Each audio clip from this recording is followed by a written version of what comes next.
Halo Vita YouTube, selam S3. Perdamin susunan nyarengin ragane. Pernah nggak Anda punya barang cacat? Ya, kalau bahan bangunan misalnya kayunya agak miring begitu atau pecah ya, atau mungkin kalau di peternakan anak babi kakinya patah, cacat orang bilang, atau mungkin kita jualan buah ya, apel gitu tergencet dia, atau pisang ya, karena banyaknya dia tertindis, itu barang-barang cacat seperti itu. Biasanya kalau barang seperti itu maksudnya dijual pun susah ya, orang kasih minta kadang nggak mau, karena praktis yang kalau normal misalnya itu pisang 1 kilo mungkin ya berapa ya, mungkin katakanlah 60.000, karena cacat dia tergencet kan jadi mungkin turun jauh, ataupun dikasih minta orang nggak mau ya. Soal cacat, soal tidak sempurna, ini kerap kali menjadi hal yang sangat risky ya, apalagi dalam dunia bisnis. Kita buat perjanjian RAB 60 juta, terus setelah kita kerjakan membengkak dia jadi 70 juta, yang nggak mau. Kita sudah punya perjanjian sekian, berarti seni memperhitungkan, perencanaan juga menjadi hal yang dasar ya. So barang cacat ini, saya ada kisah begini yang saya pernah dengar dari seorang kawan yang bercerita sambil makan siang. Dia begini nih, satu kali ada penjual marmer ya. Marmer kan barang mewah ini. Marmer ini gelondongan begitu. Dia jual berbagi ke mungkin beberapa pematung. Lihat ini, karena marmernya bagus tapi ada cacatnya, ada macam bolong bagaimana, ditolak. Wih, dia bawa, bayangkan sewa pick up tuh sudah mati. Akhirnya dia udah putusan asa dan nggak laku ini. Akhirnya dia pergi ke ya satu pemahat yang terkenal ya, mungkin dulu pernah dengar di sejarah itu, Michelangelo. Dia lihat marmer ini, kenapa bawa kemari? Weh Pak, minta maaf, tolong ini kami ini sudah tawarkan beberapa pematung, nggak bisa, pemahat nggak bisa. Oke, kalau gitu tadi kamu tawarin berapa? Ya tawar 10 juta. Baik, saya bayar kopinya ini 20 juta. Hah? Heran ya, kenapa? Tidak apa-apa, saya hanya melihat bahwa bagus mulus, tapi dengan cacat ini, bisa ini adalah plus point. Sebagai pemahat, pematung, dengan cacat ini, saya akan jadikan kekuatan dari patung itu. Insya Yesus, dia beli, dan yang menjual juga senang ya. Tawaran nggak mau ya. Kalau nggak mau, dia beli malah double lagi. Wih, ini rahmat yang luar biasa nih. Dan dia beli, dan dia pahat. Saya ada namanya patung itu Maria Pieta ya. Maria Pieta. Yesus Maria yang memanggul. Dan itu di bagian kaki itu ada bekas cacatnya, tapi ini begitu seni ya. Karena itulah dari yang cacat, yang di reject, yang dibuang oleh pemahat yang luar biasa, mahir, terampil, dibentuk menjadi kekuatan patung, sehingga punya plus point yang luar biasa. Saya melihat bahwa hidup saya dan hidup Anda ini seperti itu. Kalau kita mungkin punya anak sempurna semua, pintar, ganteng, cekatan, mungkin aman-aman ya. Tapi kerap kali saya melihat bahwa ada satu keluarga punya 4 anak ya. Dua perempuan, 2 laki-laki. Yang pertama perempuan, laki-laki perempuan. Tapi kerap lihat satu anak cacat. Dia punya kaki satu macam folio begitu, kecil begitu. Orang tua merasa begitu terpukul dengan hal itu. Dia berusaha menyembunyikan, mau obatnya kemana dokter, tapi tidak bisa-bisa. Kemudian dia hanya mohon bantuan Tuhan, dan lewat seorang ya orang kudus, orang pertapa begitu. Anakmu yang cacat ini justru punya potensi yang luar biasa. Dan anak ini punya hati yang luar biasa mengagumkan ya. Dan kerap kali menjadi kakak-kakaknya semua tanya sama dia, ada persoalan, dan orang ini begitu santai.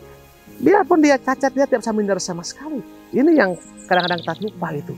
Ibaratnya marmer yang cacat, kalau dibuang ya mungkin selesai, tapi kalau ditangan dengan bagus dan dibentuk, nah seperti itu. Atau mungkin di sekolah kita ya, ada anak yang kadang-kadang bandelnya luar biasa. Ya lompat sana, lompat sini, buat troublemaker.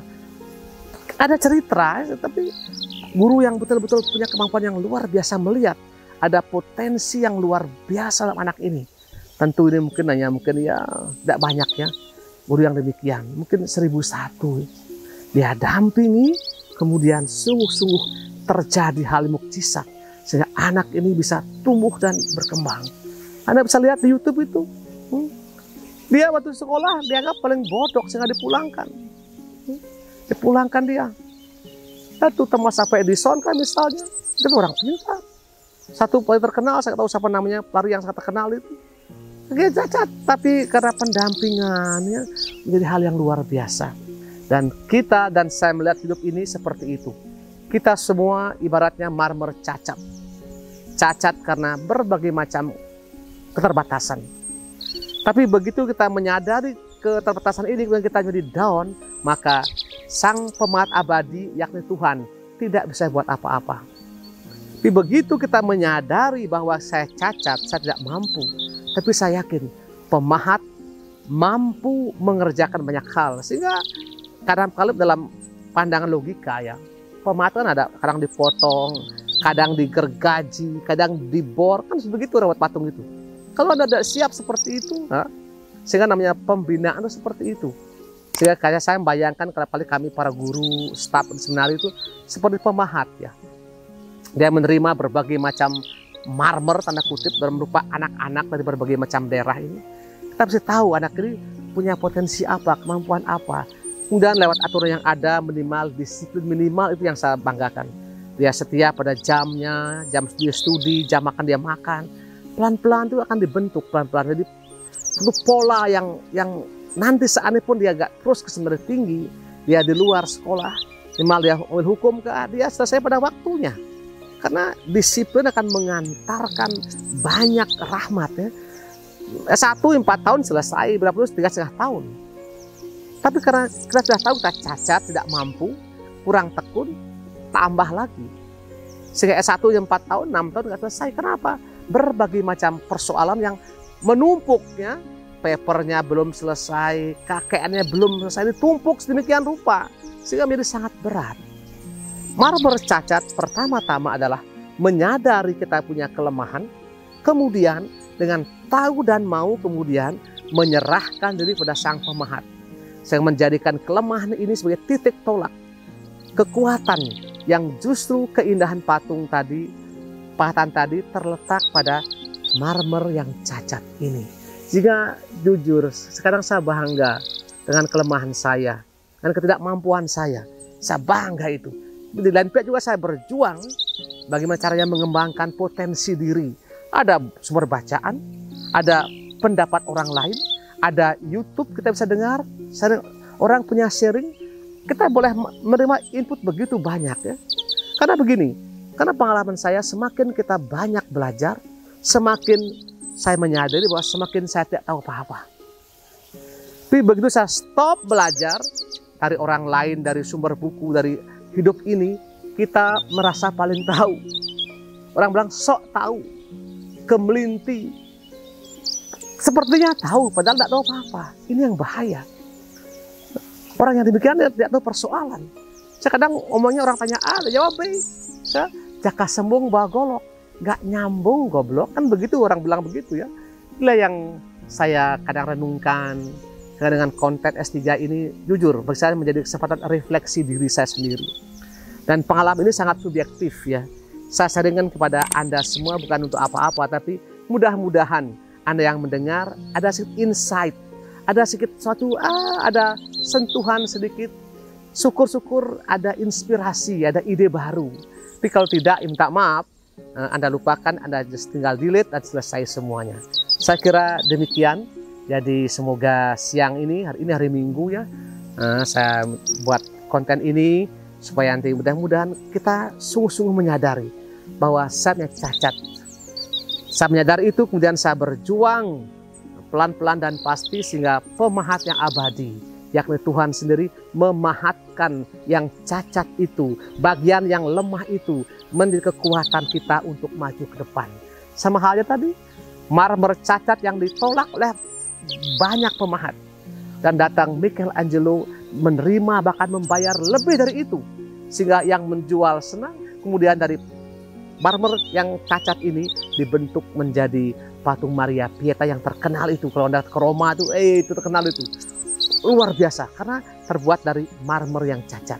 Kita seperti itu. Kita mungkin ditolak banyak orang, karena mungkin jelek, karena mungkin bodoh. Tapi kalau kita mau, dengan bantuan Sang Pencipta, Sang Pemahat, kita akan pelan-pelan berjuang. Masalahnya bukan pada orang luar, tapi diriku sendiri. Persoalan semangatku, disiplinku, dan niat untuk maju. Karena kalau orang tidak punya niat untuk maju, susah ya. Macam kerbau kalau sama mogok itu mau didapakan. Mau didorong malah dia sepak kita malah. Tapi kalau dia begitu lagi gembira, kerbau itu jalan pelan-pelan dan tenang begitu ya. Saya kira demikian. Jadi jangan lupa nanti Anda telah mendengar ini. Kalau Anda berkenan ya, sebarkan orang lain. Orang juga melihat, mendengar S3 ini dan juga bisa menertawakan dirinya sendiri. Tekan tombol subscribe dan sampai jumpa di lain kesempatan. Oke.